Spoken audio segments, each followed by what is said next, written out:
Phone কিনতে গিয়ে অনেক ঘোরাঘুরি করার পর পেলাম একটা দারুণ ফোন। কি ফোন কিনলাম সেটা জানার জন্য তো পুরো ভিডিও দেখতে হবে। তাহলে প্রথম থেকে শুরু করা যাক। এমনিতেই পরীক্ষার চাপে কোনো ভিডিও ছাড়া হচ্ছিল না, তারপরে যখন ভিডিও ছাড়া স্টার্ট করলাম তখন ফোনটাও বেগড়ানো শুরু করে দিল।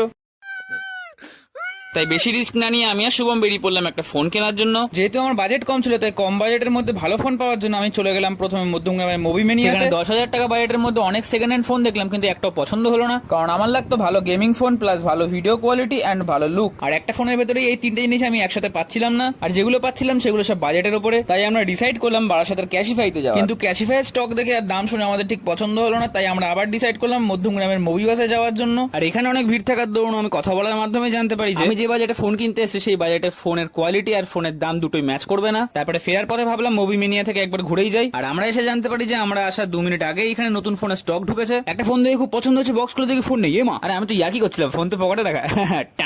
আর আমি নিয়েছিলাম নাথিং এর CMF ফোন।